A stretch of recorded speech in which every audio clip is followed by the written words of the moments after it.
Good morning, good afternoon. I would like to open a new conversation today, and the name of the conversation is Being Here. Today, I would like to discuss with you this being here. What does it mean? Basically, just doing nothing, evidencing what is happening. Usually we go to the world, or we are programmed to go to the world with a thought in our disc, in the forehead, what I would like to get from this day, what I would like to get from the world. And this is how we operate. We go with this unicorn, let's say, ray from the forehead, what I would like to do, what I would like to get from the world. Accordingly, all our senses are going out there, yes, to this target that we define. The mechanical mind is defining for us almost every single second what is our next target, and we are going out to get it. While we don't even give consent about what is happening because this is a mechanical process, we suddenly find ourselves running with 4 engines to this target that we never question if we are willing to give our consent to it.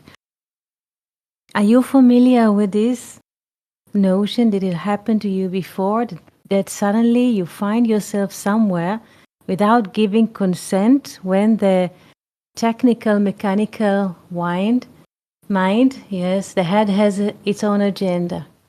Yes, yes. So the question is, what is the other option than to run with this mechanical input that we did not give our consent? This is, in a way, this process is running in all of us all the time. We are 8 billion people. This is what runs inside of our heads. The question is, what is the alternative? Because once we submit ourselves to go to the world with a target, yes, we have only one main, in a way, reality, and what is existing 360 degrees around us, the whole sphere of life is cancelled because we're just going for this object that there's, in a way, the mechanical, let's say, brain defined for us. The question, what is the alternative? The alternative is simple. We're just going with what the day brings and see what happens. We don't, in a way, go with the notion that I would like to get this result, meaning X, Y, what we define, what the brain define as final or finite result. We just go in the right time. We do the necessary action or choice, and we're seeing what is happening as evidencing the moment, because we are not the actors. In a way, we're not really acting, because acting is happening through us. Yes? Acting is happening through us. Smelling is happening through us. Speaking is happening through us. Seeing is happening through us. Hearing is happening through us. People might say, or the language says, I hear. Yes. Yes, Weinreb once said, paraphrase, yes, see, do you know what? Yes, 1 second. I would like to open what is happening here in the conversation. Yes, Weinreb once said, yes, paraphrased, we should take care of the eternal.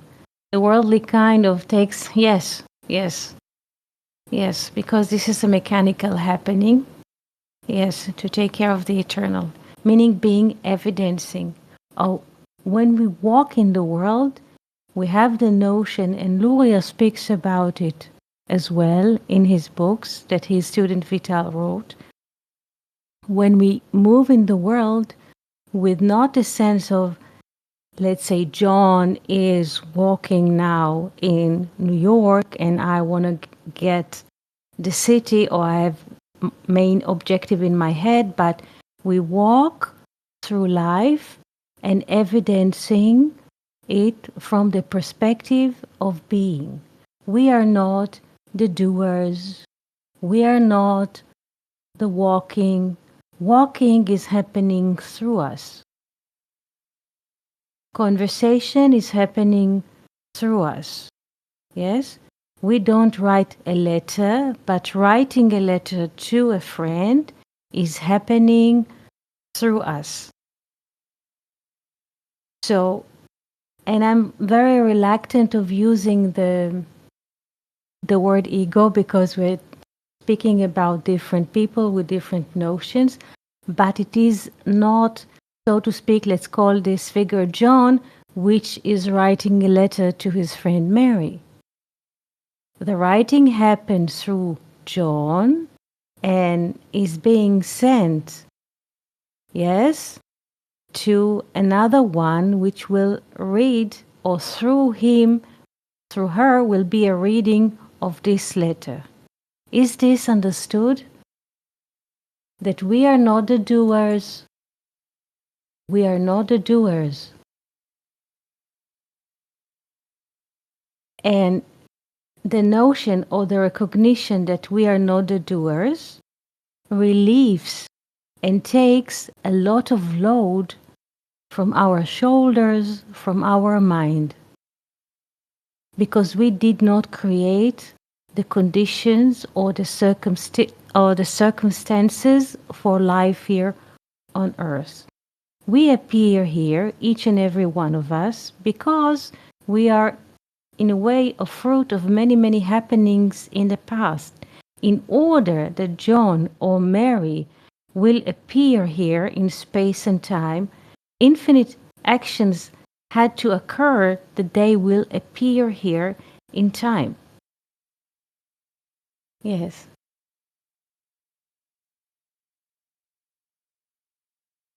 Our investment in the outcomes of our actions can be huge baggage, yes. We don't go. This is interesting because once we understand, hello Abigail, once we understand that we are not in charge of the outcome, just acting, yes, in the right moment, but we are not in charge, yes, of what is happening. So a person cooks a meal. He does the best he can. Yes? What comes is what comes. Suddenly people really beating themselves is if the result is not as they thought it might be or should be. This is not in our hands. And the, I would say, answer is simple, but quite vast. The result is not dependent on our action. Why? Because the result is a sum of what is happening in the universe, yes, at the bare moment of the happening. And I would like to explain that. We are 8 billion people. There's also animals in this realm of life here. Ramchal, Rabbi Moshe Chaim Luzzatto, mentioned this happening in his books. He called this thought, or what is happening as a result to each and every one of us, he calls it matkala. Matkala is like a scale when we weigh things. So all of us people, let's say, it doesn't matter in which continent we are located in space and time. Each and every one of us doing something or acting for something, but the result is not in our hand. Why?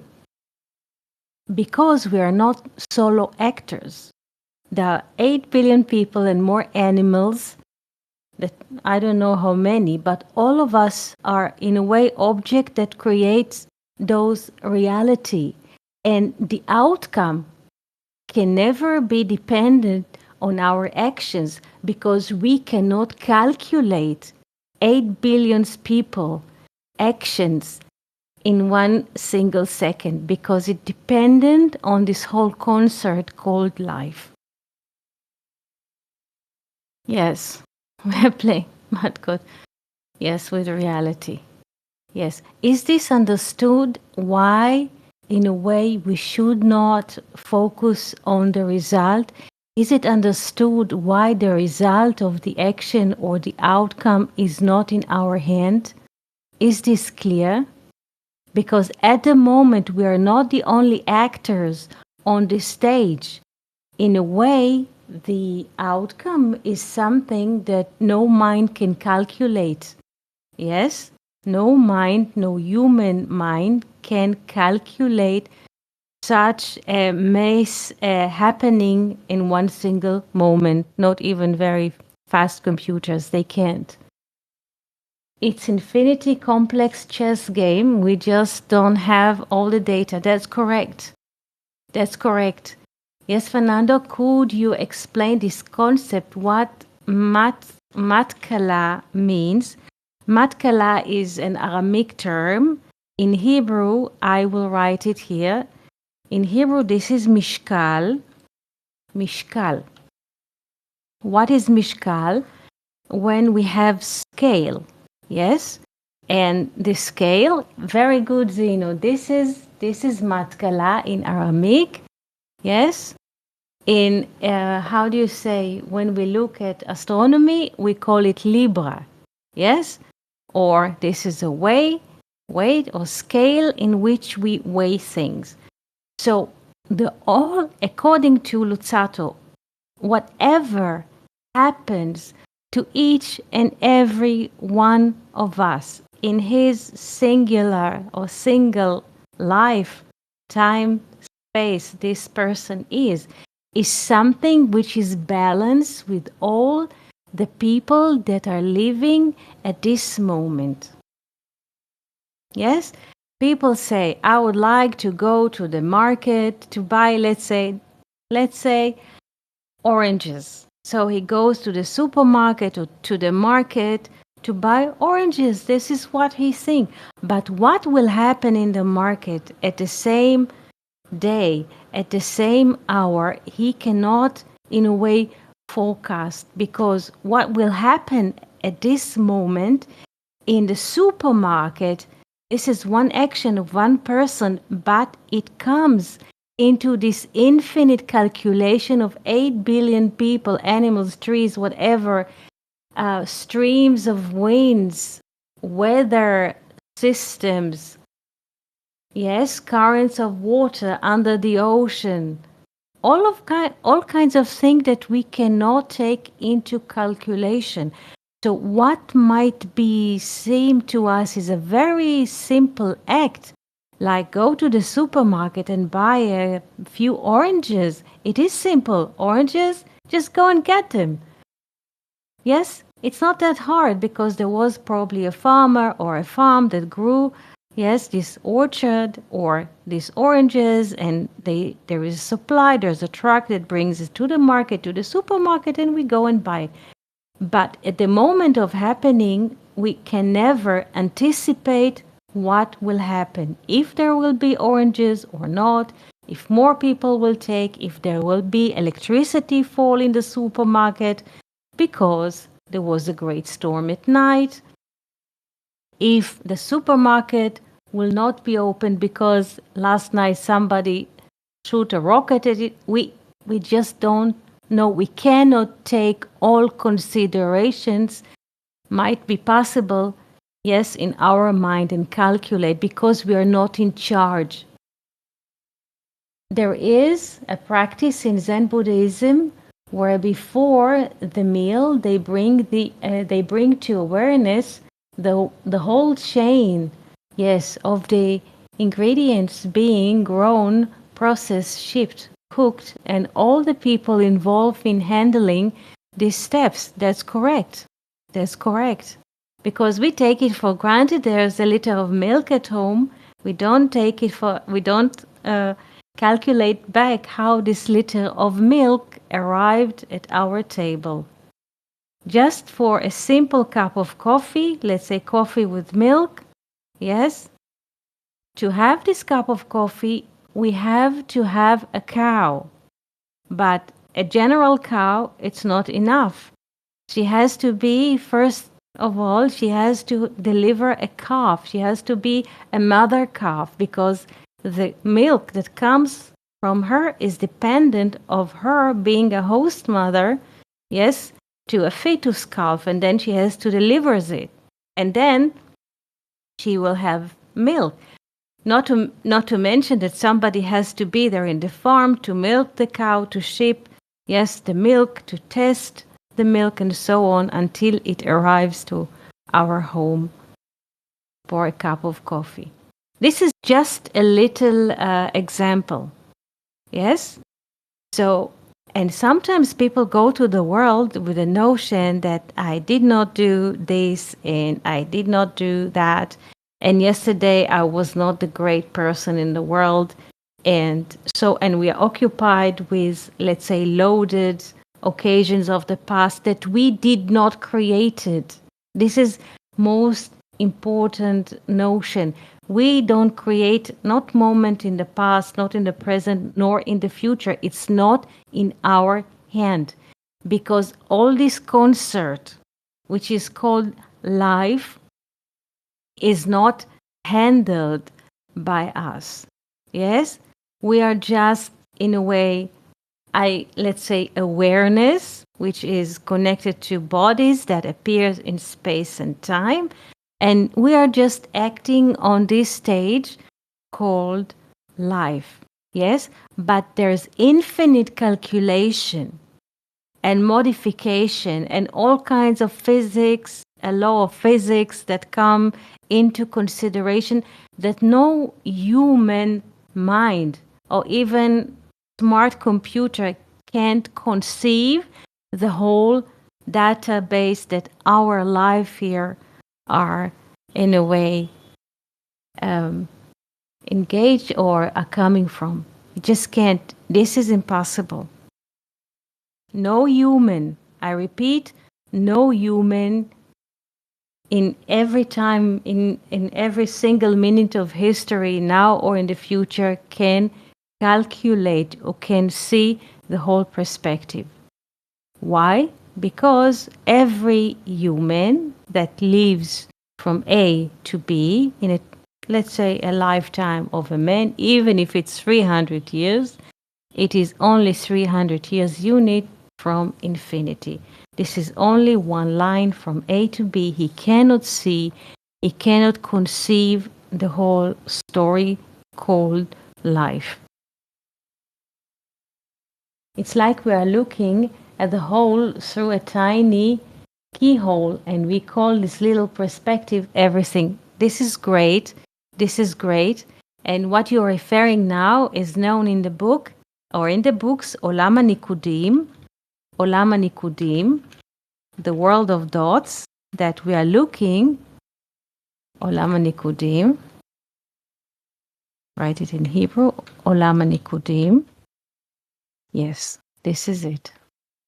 We're just seeing life through a very, very, very tiny, like a needle hole, and we think that this is all life is about. Yes, this is in a way, this is a lens, very narrow lens, but this is what helps us to live here. Because if people would be open to the fact of what is really happening, they would go out of their mind what is happening in one single moment on the whole planet. Yes. So from the beginning, there is a limitation for each and every one of us. Call it shadow, call it narrow lens, call it Olam HaNikudim. Yes. You tell a person, okay, this is your name, this is your address, you go to work, you have children, you pay mortgage with this, he can deal, and he doesn't have a brain overload. Yes? And for most people, this is okay. Yes? But if we want or if we wish to be open to another, let's say, level of being, it is being open. Yes?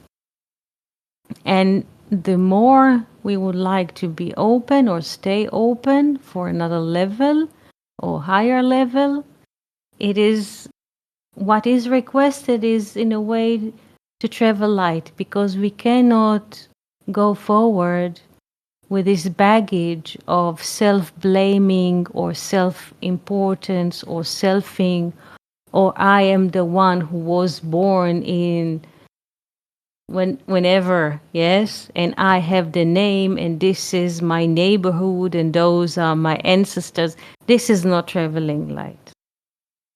Yes? In a way, looking through this tiny hole makes life so much harder, though, because we tend to obsess about details without seeing the whole picture. That's correct. But for some people, it's great. It's a great relief because from the beginning, they cannot conceive more than details. So for them, this is a great salvation. Yes? There are all kinds of perspectives. Yes? Only few, and this is we hear also from sages in the present and in the past, only few people have this ability to leave all those things behind, or just to remove the shell, yes, and to evidence the moment without selfing, telling themselves all kinds of stories that the society in a way don't ask us. By society dressed us with those armors, where you are born, family, how many generation, and so on. Is this clear? Is this clear for us? Why it is recommended to travel light without this luggage, yes, of blame, of shame, and I'm not good enough, and I'm the sinner.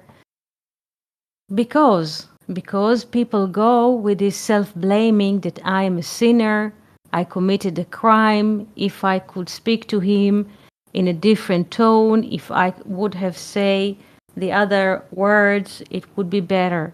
No, it couldn't, because every moment what happens is matkala, meaning the scale of what is happening in the whole universe.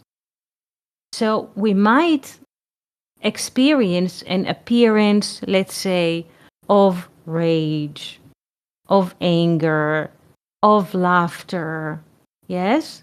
But it's not personal against us. This is just appearance, because this is the matkala.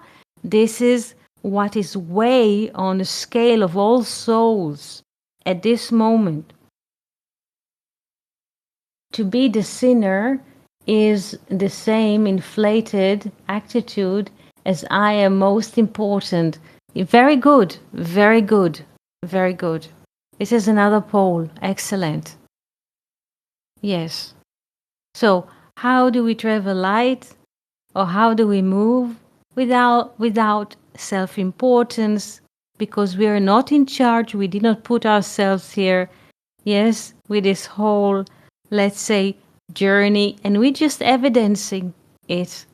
And the proof is that we find in the book of Exodus, when Moses goes in a way or descends from the mountain. Yes, he doesn't know yet that people are already worshipping the golden calf. The Bible describes that he holds in his hand luchot ha'edut. Luchot ha'edut, the testimony, how shall I say in English, the testimonial boards. Yes, testimonial, or yes, testimony. Yes, not the 10 commandments, but luchot ha'edut. Yes, ed is a witness. Ed is a witness. Yes, so what Moses bring from, yes, boards of covenant, yes, Luchot HaBrit, this is one name that Andre wrote in English now, boards of covenant, yes, Luchot HaBrit, but the moment he descends from the mountain, they are named Luchot Ha'edut, or evidencing boards, Because when we read the commandments, we see that the commandments are being written from the perspective of evidencing life, witnessing life. I am being. In English, it is translated that I am the Lord your God, but the first saying is being. I'm being. I don't have a name. I don't have address. I don't have time. Anochi. This is the first. Yes, the first word, Anochi. Yes. And in Exodus, they are named Luchot Ha'edut, the testimony, because the 10 commandments are being written from the point of view of evidencing or witnessing what is happening. Yes, because if we notice, there is in one of those 10 commandments, there is a commandment not to kill, not to murder, not to assassinate, to take life. Yes, Bala Sulam says something very interesting about don't do things. It's not that there is a commandment not to kill. It is impossible that man can kill unless there is a command or a script that is written for him to kill. We are not the doers. This is why the 10 commandments are Luchot Ha'edut, and the 10 commandments are being written from testimonial point of view. We are not the doers. We definitely are not the doers. We're just evidencing life. Is that clear?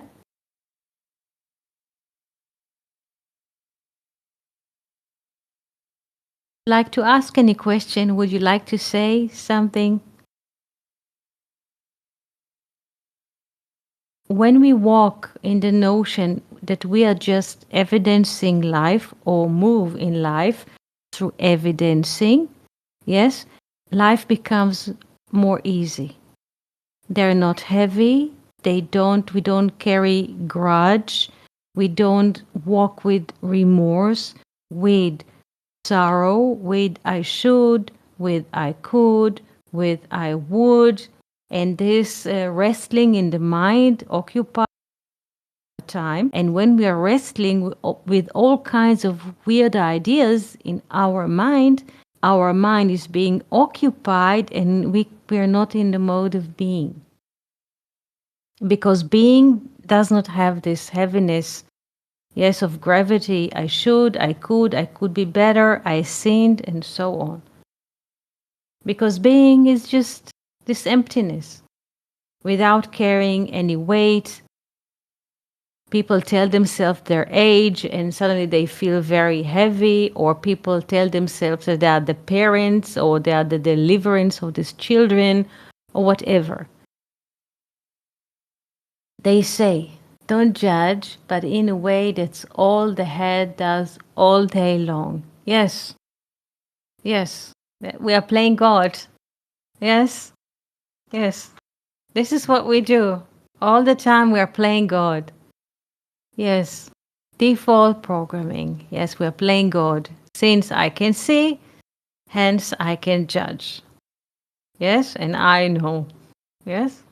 Yesterday there was a storm here, a great storm, that the bus could not pass through a canal which was under the ground because the canal was filled with the water from the hard rain. So we have to go with the bus through another lane, which the bus driver, yes, did not, he is not a local one. He did not know the way. He just continued to drive with the bus to an unknown direction in industrial half-broken zone, and he was a bit afraid.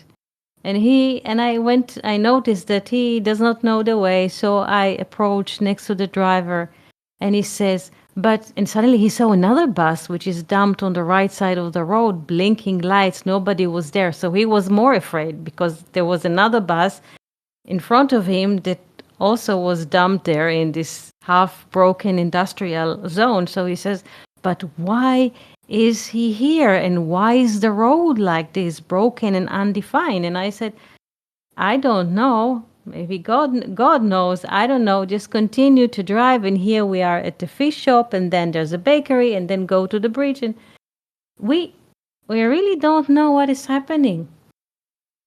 And this is a great relief. This is a great relief because the whole burden comes from the fact that we need to know what is right and what is wrong and what will bring us or me the best result. Like if I know what is the best result, how can somebody know what the best result it if we are so limited in our grasp? Yes, we get tired, we go to sleep, we rest, the mind is sleeping, we wake up, there's a new reality coming. How can we know? We know nothing. Questions or thoughts, stories that you would like to share? Would you like to speak your microphone? Open your microphone and say something? You're most welcome.